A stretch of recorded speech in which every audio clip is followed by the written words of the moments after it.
What's up, everybody? It's Josh here from Geekspodcast, and with me today I've got Muzz from Nerdco/L1 Games, and also OG CJ. And today we are exploring a debate between the two of them based on video game values and kind of how that relates to the overall economy of collecting. So right now what we're going to do is we're going to go ahead and let both of them give their opening statements, and then we're going to dive into the first 5 questions where they'll have 3 minutes to answer each one, with 2 minutes of rebuttal time after each. And then at the end of it, we'll be uploading it to all of our channels, so you can check it out later on if you wish. So for starters, since you got the first question, OG CJ, Muzz, do you want to go ahead and give your opening statement? Yeah. Just this all stems from, I guess you would call it a debate on collectors and their effect on the video game market overall. And, of course, I'm of the belief that there is no real causal link between the rising prices of video games and the people who collect them, as much as there are just the overall video game market itself and the basic rules of supply and demand and the economic structure, you know. So that's where it all starts, and then, you know, we get into a few things, digital versus physical, inherent values, that sort of thing, and it seems like there were a lot of opposing points, and I think it's all just worth talking about. Right on, right on. OG CJ? So, obviously, I'm on the opposite side. I believe that collectors do play a role in the market, and I believe that physical and digital games do have same value, and that it's basically mostly based on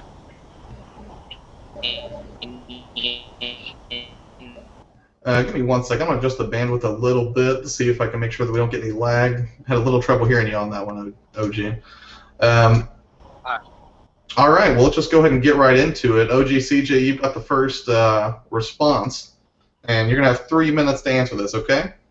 First question is, what is your position on the value of physical games versus digital games?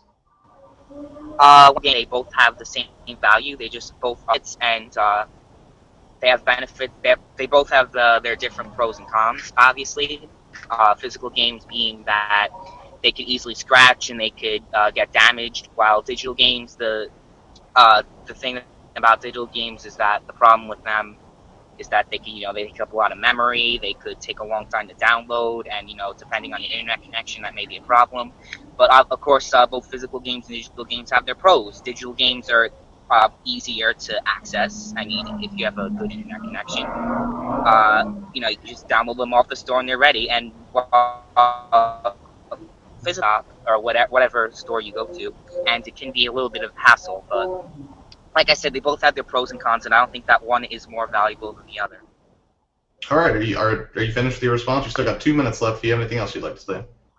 I basically said what I need to say. He could use his rebuttal, I guess. Okay, sure thing. Muzz, do you want to go ahead and answer that question? What is your position on the value of physical games versus digital games? Okay. A physical game has inherent monetary value that a digital version does not. It's a physical product. It was designed, crafted with materials, packaged, put on shelves at a cost. And when you buy it, that cost is recoupable because you have the ability to sell or trade it to someone else. This is the experience of true ownership that a digital game doesn't have. This is how a physical game holds real value that a digital game does not, true monetary worth. And as an example, I can show you that. That's a copy of Earthbound. And I have it in my hand, and I can do whatever I want with this, okay? It's physical. It has value. I can sell it. I can trade it. Now, if I have a digital copy, I've got nothing in my hand. I don't own it. In fact, if I sell this and I break even, I've already shown that my physical copy holds more value than its digital counterpart. If I turn a profit, even more so. Or if I trade it for something that I want even more, I found value in that I can't find in a digital copy. This is proof positive in my hand that something you do not own has no material worth. Its only value is that of playing it and maybe the space it sells or whatever, saves or whatever. The end-user license agreement that we all click yes on says that you can't sell it. You can't even give it away. Your money is gone, and all you have is a long-term rental. As an example, did you know that if you die, according to iCloud terms of service, you've agreed that your account is non-transferable and that any rights to your Apple ID content within your account terminate upon your death. You can't sell, trade, loan, give away digital downloads, and when you die, they're deleted. It's wonderful to have an easily accessible digital library of games, music, books, whatever, that take up no space and you'll never have to move them. But that's where their value ends. And outside of that, there's no value attached to them. And the same applies to emulation. Yeah, you got your games for free. You found a torrent with all the ROMs, and you can play them whenever you want, but you can't sell or trade them. They're free for everyone else, too. Outside of owning them and having a big digital library that you got for free, there's no material or monetary value in them. When you own a physical game, you truly own it. You can enjoy playing it. You have it in your library just as you can with the digital version, but you also have that value that the digital copy doesn't have, the value of true ownership and material monetary worth. And that's not even mentioning the value of something that holds a piece of history or as a rare collectible to invest in and preserve. That's the difference. And that's where physical games hold not only the same value of the digital copy, but even more. And to disprove that, you'd have to supply evidence that getting a physical copy of a game to the consumer costs the same as getting a digital project to the consumer. Then you would have to prove that the digital copy retains material value equivalent to the physical product once you're done playing it. Alrighty. Now it's time for rebuttals. Muzz, side note, I don't appreciate you taking a shot at iCloud, but I'll get over it. It's fine. Well, you know, just an example. Right. OGCJ, all right, you want to go ahead and offer your rebuttal? Yeah, it was, like you don't truly own a digital game, and what really makes you say that you don't own a digital game? I mean, unless you play PlayStation Now, right? It's on how many hours you can play on it. As soon as you buy the game full price, you have access to it whenever you want. I mean, Steam's a good example of it. I mean, it's worked out. The digital market's worked out on PC gaming. It's worked wonders, and the fact that that the physical market on PC is basically dead at this point. I mean, whenever I go to a store, I never see any physical copies of PC games anymore. And I mean, it just goes to show you that, I mean, digital games do hold value, obviously, in the market. And I mean, personally, I think that that's why PC gaming is thriving right now, because of the easy accessibility that Steam offers. So that's my rebuttal. All right, Muzz, yours? Okay, so in his first response to the question, he talked about, you know, damage and that it is easier to have a collection of digital games and save space, blah, blah, blah. But that doesn't negate the material value of the item itself. And I think that's the most important thing we're not considering here, nor does that preserve video game history in any way, shape, or form. Also, PlayStation Now, Steam, you do not own those games. They tell you that much in the EULA. This is a long-term rental. It is not true ownership. You don't have a game in your hand. You do not own it. You cannot sell it, trade it, loan it, give it away. This is not yours to give, but this physical copy is. And that's the difference between digital downloads and true ownership.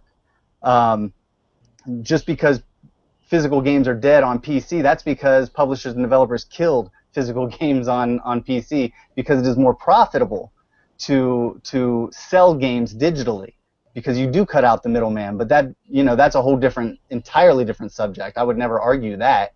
But the fact is that doesn't give them any more value over a physical copy than already exists when you hold something and truly own it. And that's the biggest difference there. All right. Well, let's go ahead and move on to the next question then. Second question, you got the first one, OGCJ, so this one's going to go to Muzz first. And the question is, what impacts do you feel collectors have on the video game economy? Okay, well, the market itself determines the value of games, not just collectors, not just, you know. Buyers determine where the market goes, but collectors only a fraction of that market. Not everyone looking to buy a game is a collector. Some are resellers, opportunists, people buying gifts, people feeling nostalgic, gamers who want to play older games, etc. There are myriad of reasons to buy an older game, and not everyone who buys one plans to keep it forever. Even collectors sell and trade their games. They're just part of the market as a whole. So the idea that collectors specifically drive up a price or dictate the value of games or the direction of the video game market as a whole is a little crazy. the collective market dictates the value of any game.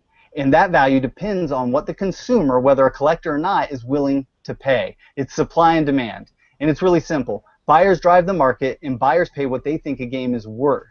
There are those who blame collectors for driving up prices, but the indisputable fact is that a game has to be owned by someone at all times, whether they're collectors or not. In fact, the ones least likely to sell are the ones sitting uncared for in someone's closet or attic or basement in a box of memories. At least collectors often sell and trade games to get other games they'd like to own. They're part of the market, and part of the reason we see well-kept games go up for sale so frequently, and that's just part of the reason. The fact that prices go up is a simple matter of economics. People who buy collectible or rare games and resell them later want to get the most out of them. This means that if I, as a collector, buy Panzer Dragoon Saga at its current market value and then decide to sell it a year later, I need to mark it up to recoup what I put into it. And I can't sell it for the exact same price I bought it for, because after paying fees to eBay, Amazon, PayPal, I'd be taking a loss. So I have to mark it up. And I can justify that because the game is becoming older and it's rare and it's not as easy to find as something like a Madden 94. And if I can't make my money back, I may not want to sell it. Maybe, in my mind, keeping it is better than accepting its current value. And in another year, I'll get what I wanted out of it. But this applies to everything, or everyone who buys and sells their games, not just collectors. And this is why prices go up. The price of Panzer Dragoon Saga keeps going up even though we see them selling online all the time. If collectors drove up prices because they keep their games, why do we see them for sale so frequently?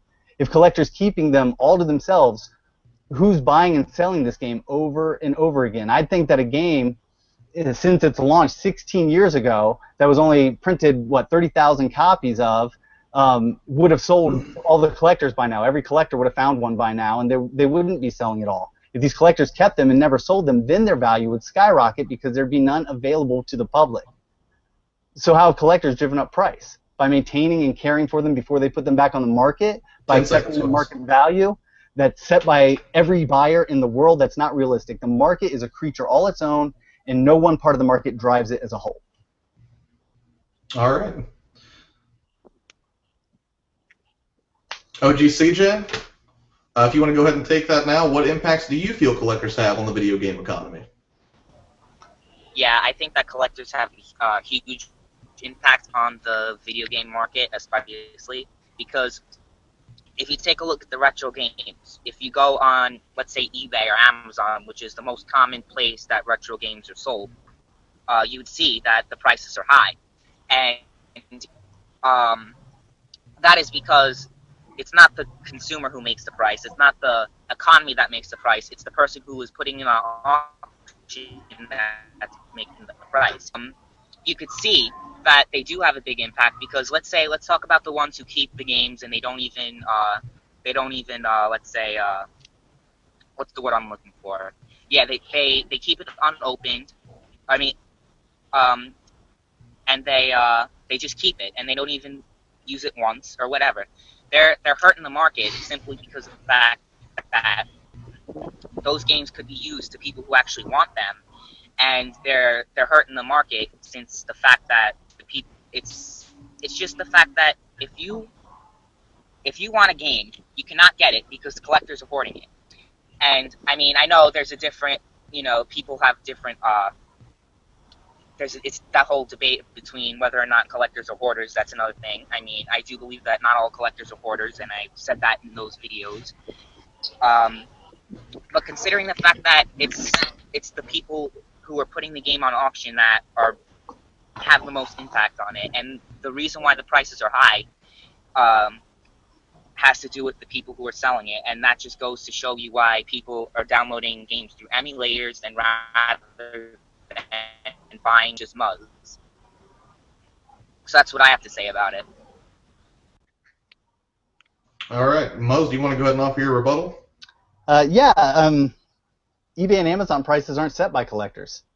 I mean, that's there are sellers on eBay and Amazon all day long who don't collect. So, I mean, to say that collectors impact the price because they go for so much on eBay and Amazon is ridiculous. Collectors buy more games, I'm sure, than they do sell. So why would it be that the prices set on Amazon and eBay are the reason that collectors affect the price? And to say not the economy nor the consumer dictate the prices of games going up and down is absolutely preposterous.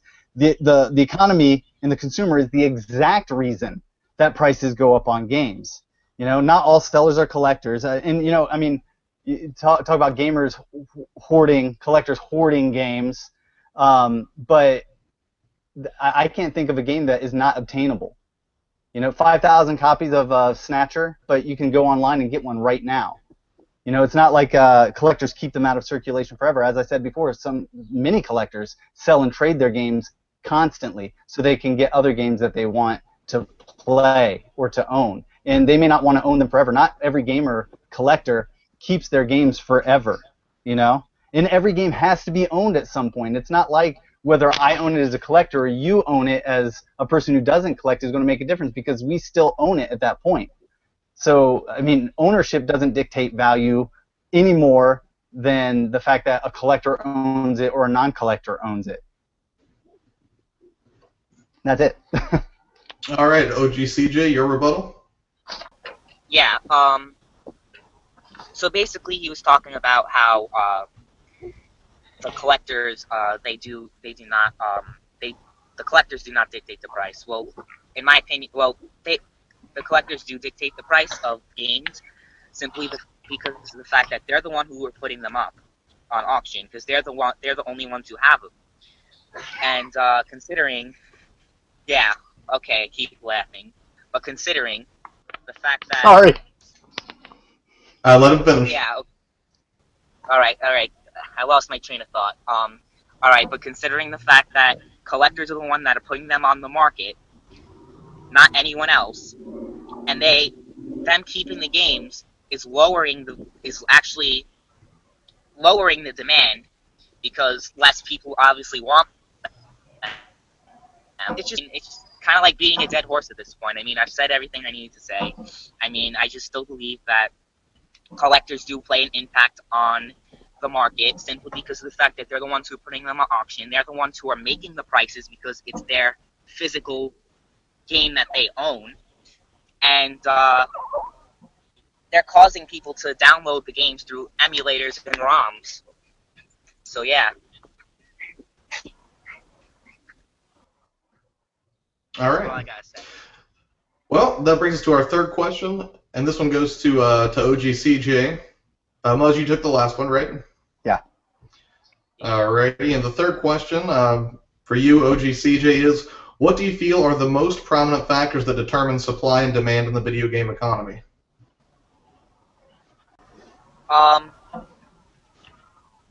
Well, I guess you could say that the consumers have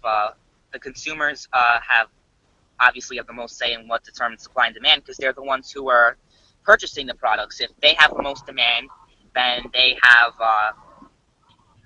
if they have the most, obviously the consumers have the most impact on the on supply and demand, considering that it's basically how they decide it. Because I mean,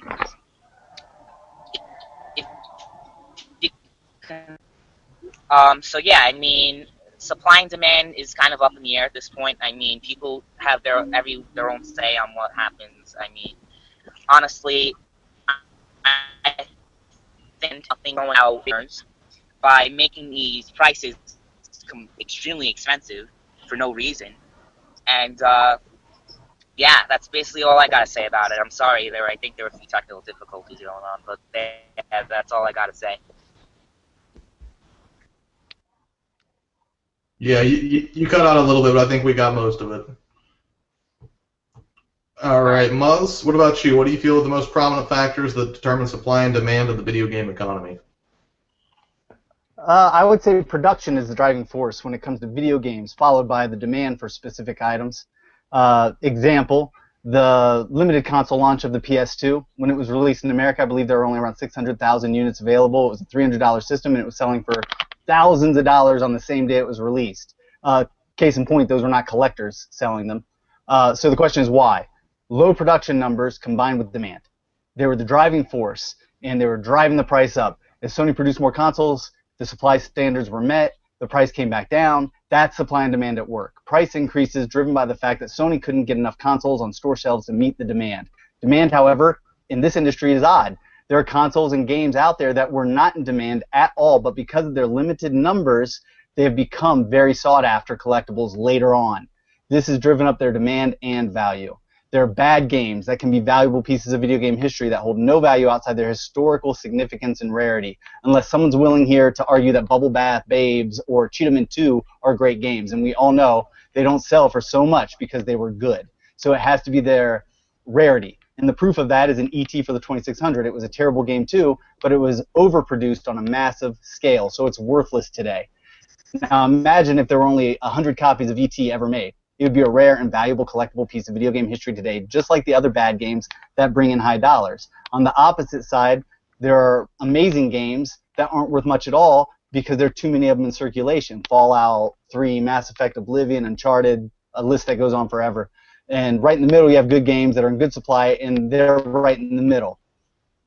So then last, you got games that make this topic the most controversial, great games that are very rare. And if you look at Snatcher for the Sega CD as an example, it's a great game, very rare, goes for around $250, while the Japanese versions on the Saturn and PC Engine were produced in great numbers and sell for around $15. And the same applies for Panzer Dragoon Saga. Great game, low production in the United States, sells for around $350, while its Japanese counterpart was produced in great numbers and sells for about $25. And this applies to any game. And even if I decided to sell a game for a lot more or less than its average, I couldn't change the overall direction of the market or influence the laws of supply and demand. And here's an example I've used before. If I put a copy of Stadium Events on eBay with a buy it now for $10, and another with a buy it now for $90,000, the one for $10 will sell immediately, and the $90,000 will not sell at all. Meanwhile, all the copies of the game selling around it will keep their average price. The $90,000 won't bring the average price of the game up, and the $10 one won't bring it down. And that's because the market as a whole dictates value, and supply and demand drive the market. In order to sway the market, I'd have to bring up or lower the price of all the games that are selling, not just one. People will pay what they think a game is worth, and the market will balance itself out at that average price, and that's how supply and demand work. And he was saying earlier that supply and demand have nothing to do with the high prices of games on eBay and Amazon. Then explain to me why Panzer Dragoon Saga goes up in price. It's because there aren't many. I mean, its rarity is the exact reason that it goes for so much. That's supply and demand. Low supply, high demand. I'm baffled at that. Alrighty. OGCJ, rebuttal? Yeah. So half of what Muzz said was kind of cut off for me. I think it has to do with technical difficulties again. I don't know. But I basically got the gist of what he was saying. He basically said that production is the driving force of the supply and demand market. And I still believe that the people who are buying the games are the driving force, considering the fact that they're the ones who are purchasing it. And it wasn't enough. There wasn't. Okay, so basically, Muzz is basically talking about supply. And the demand is really more important, honestly, because if you think about it, if, let's say there was a game that came out, there was a lot of copies, and no one bought it. E.T. for the 2600 was a good example of that. Obviously, the consumer had played a great role on that, because they're the ones who decided, this game is bad, I don't want it. And this goes for a lot of them. I believe that consumers are really the driving force of the supply and demand market and production. While they do play a role, I still think that consumers. So yeah, that's my rebuttal. All right, Muzz, yours? Well, yeah, I mean, that makes sense because consumers drive demand. Without consumers, there is no demand. But why is there demand? That's the question. A game like Panzer Dragoon Saga, 30,000 copies in the United States. The game goes for $300, $350. In Japan, it was printed in greater number, and it goes for $25. Okay, the consumers did dictate those prices, absolutely, but they dictated those prices based on the supply available. The reason the American version is worth so much is because there are so few of them, and it's very sought after, on top of the fact that it's a great game. But it's a great game in Japan, too, where it only sells for $25. And I think that's the most significant part of that. Supply is a major factor when it comes to video games, especially with video game history. All right. Well, moving right along, let's get on to the fourth question here. And that's going to go back to OGCJ. OGCJ, what factors do you feel have contributed to the increase in video game piracy over time? OGCJ, you there, buddy?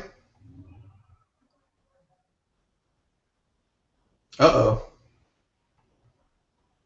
Looks like he dropped out. Give me 1 second. I'll see if I can get him back in here. Yeah, start over for us, OGCJ. We'll reset the clock.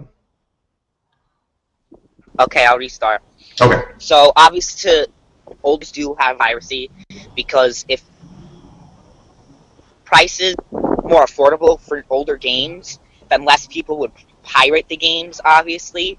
But if you're talking about newer games, obviously the collectors have nothing to do with it because they're newer games and the prices are fair. They're like, what, $50, $60 if they're newer.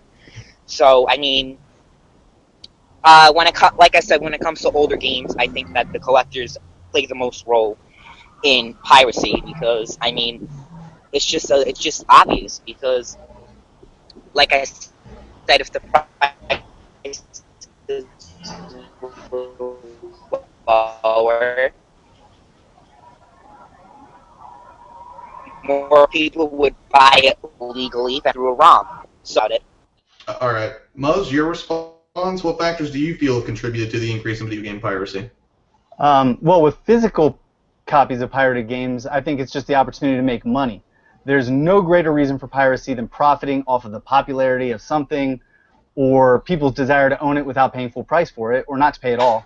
And this applies to any industry, not just games. With games, those who do the pirating see a way to turn a profit by selling the games cheaper, and in most cases to those who are either willing to buy a pirated game or to those they would victimize. There's no specific type of person who pirates, and no specific person becomes a victim of piracy. Although it can be said in many cases collectors prefer original games over pirated games because they hold more significant amounts of historical value. So bootleg is a great disappointment if you didn't know you were going to get it and you got victimized by a pirate. And because it's easier and less expensive now to pirate older games than it's ever been, piracy is something we have to look out for and that anyone can be a victim of. In terms of emulation, some people use emulators to try games before they buy them or to gain knowledge of the games, but we know that most do it because it's an easy way to do it and they want to play games for free. Again, lots of people want something for nothing. And in the end, emulation, when you don't own the original, is piracy. So anyone who does it can't really complain about the ethics of pirating games since they are contributors. No matter what the reason, using emulators and downloading ROMs is piracy. And it says it in Section 117 of the Copyright Act. Any copy made for archival purposes is either destroyed or transferred with the original copy once the original copy is sold, given away, or otherwise transferred. And of course, no one does that. They download emulators and ROMs to play games that they don't have all the time.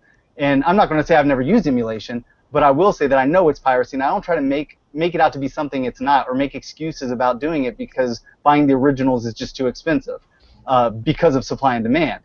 The funny thing to me is that the same people who say they do it because buying the originals is too expensive have, like, normally full ROM sets of Nintendo, Super Nintendo, Genesis, and all those other consoles, and they include even the inexpensive games. It's not like they have an emulator with just Earthbound on it. I also want to point out that I'm not hating on emulation. I'm just hating on hypocrites.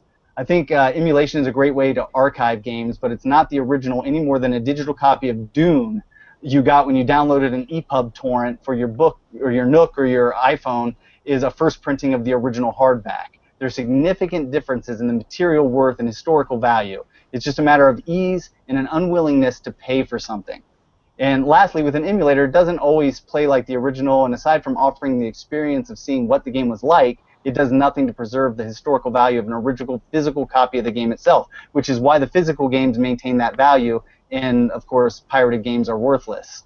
It's just an image of the original. It's nothing more. But those who pirate care more about the ease of piracy and the money they save than owning the originals. And that's fine, you know? I don't think that's a problem as long as they recognize that. And I'll stop there. All right. OGCJ, your rebuttal? Yeah, so the main thing that Muzz said that really stood out to me is that most of the people who are downloading through emulators, like Super Nintendo emulators, like the older systems, are people who are not willing to pay for those games. Yeah. Now, from my personal experience, that's not the case because I do own retro consoles. I do own retro games. Not all of my games are pirated, but when it comes to games that are, hundreds of dollars, thousands of dollars on eBay, Amazon, it's because of the fact that I'm not going to pay that much money for one game. It's just not going to happen. So, of course, I'm going to download it through an emulator because that's the only way I'm going to be able to play the game. Now, there are certain times where if it's sold on PlayStation Network or Xbox Live legally, I will purchase it. A good example, I purchased Sonic CD on Xbox Live because it was fairly cheaper than what you would get on Amazon, and it was just easy. It was just easier, and it was legal. So I don't think that the emulators want them to be for free. They just download them because they just can't pay for the prices that are. So that's my rebuttal. And Muzz, your rebuttal? Well, that sounds to me like just the justification of piracy. And like I said, I don't mind emulation. I don't think it's bad. I don't think you're really taking out anyone's pocket when you download Earthbound and play it on an emulator. But I mean, let's call an apple. It's piracy, and it's free. And if you have a choice of something free, and you could pay $10 for it on Virtual Console or whatever, or you could pay $200 for a cartridge only in real life, depending on what you find to be the value in the game, you'll determine what you want to pay for it. And some people are perfectly willing to pay that $200. Just because $200 is expensive to you doesn't mean that it's too much to pay. And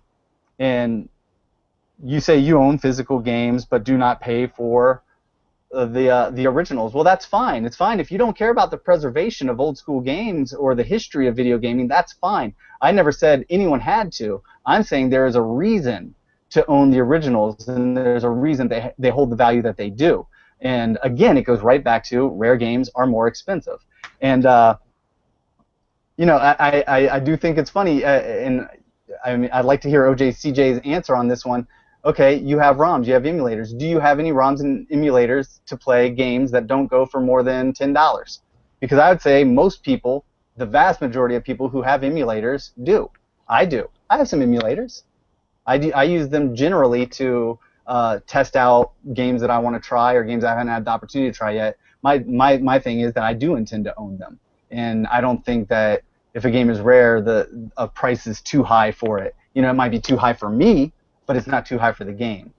And, 10 seconds, Muzz. Then we'll cut it off right there. Okay. All right, now we're down to our last question, which I think, Muzz, you'll be kicking this one off, correct? Or no, OGCJ.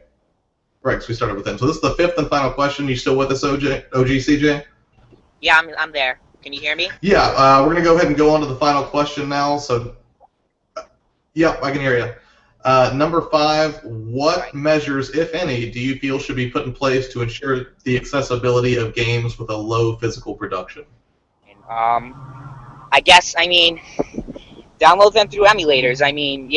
People are going to say, oh, it's illegal or whatever, but honestly, if it has low production and there aren't enough copies to download, to buy, then, emulator is going to be the only option. Everyone's going to try to buy this, and it's going to be extremely expensive because, obviously, remember earlier in the debate, Muzz was talking about supply and demand and all that stuff. But I think that if more people download them through emulators, that will basically solve the problem. It's just the truth. Whether or not it's ethical or legal or illegal, it doesn't really matter. That's just really the only answer to that problem. That's what I have to say. Or, digital is also a good option for that, too. So, yeah. Okay. Muzz, what about you? What measures do you feel should be put in place to ensure the accessibility of games that had a low physical production or a low print run?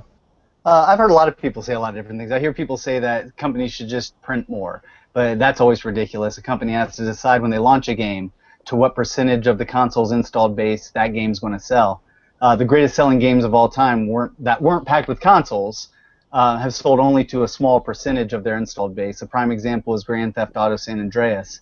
Rockstar says they sold 27.5 million units, and it's the greatest selling PS2 game of all time. So this tells us that in the end, the greatest selling PS2 game of all time sold to only 17.74% of the console's total installed base.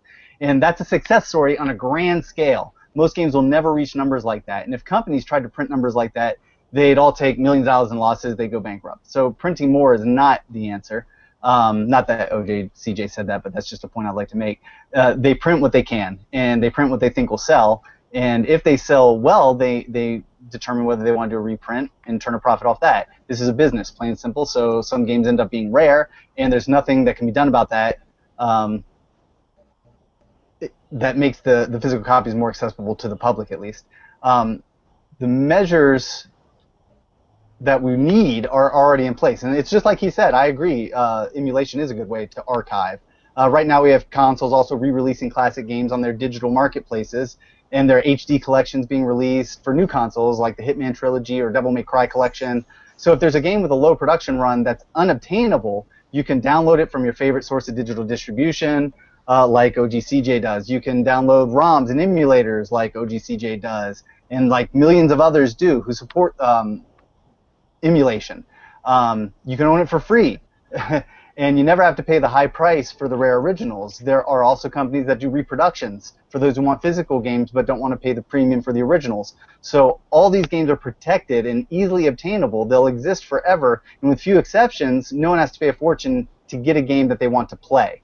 And the physical versions of these games, if they ever vanish completely, those digital copies will always exist. However, thanks to collectors, and thanks to those who care about preserving the history of video games in their original physical state, we never have to worry about that because we know they're being taken care of. Every base is covered that way. And I think without collectors, that would be something we wouldn't have to look forward to. We do need people to archive, to care for, and to redistribute video games. It's not like I'm going to own every video game I have forever. Someday they'll all end up back out on the market, and they'll all be there in pristine condition because I took care of them.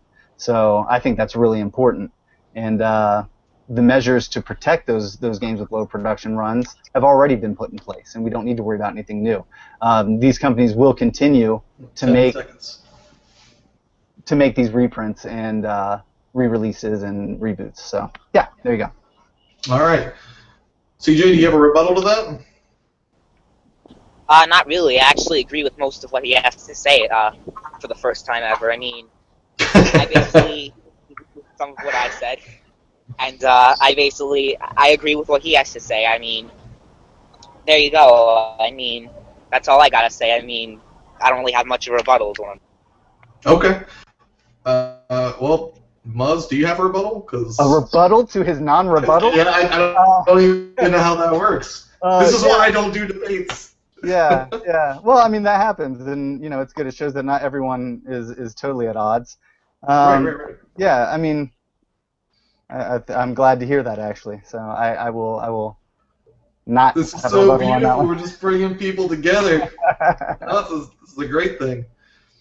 All right, well, those were the 5 questions we had. I'll go ahead and recap those real quick in case anybody's curious or wants to go back and just kind of skip certain chunks of the video after this is published and no longer live. First, we start off with what was their position on the value of physical games versus digital. Second, we looked at what impacts do they feel collectors have on the game economy. 3, we asked what did they feel were the most prominent factors that determine supply and demand of the video game economy. 4th, what factors did they feel contributed to the increase in video game piracy over time? And finally, what we just witnessed was what measures, if any, do they feel should be put in place to ensure the accessibility of games with a low physical run, which they seem to both agree on. So that is the end of our debate.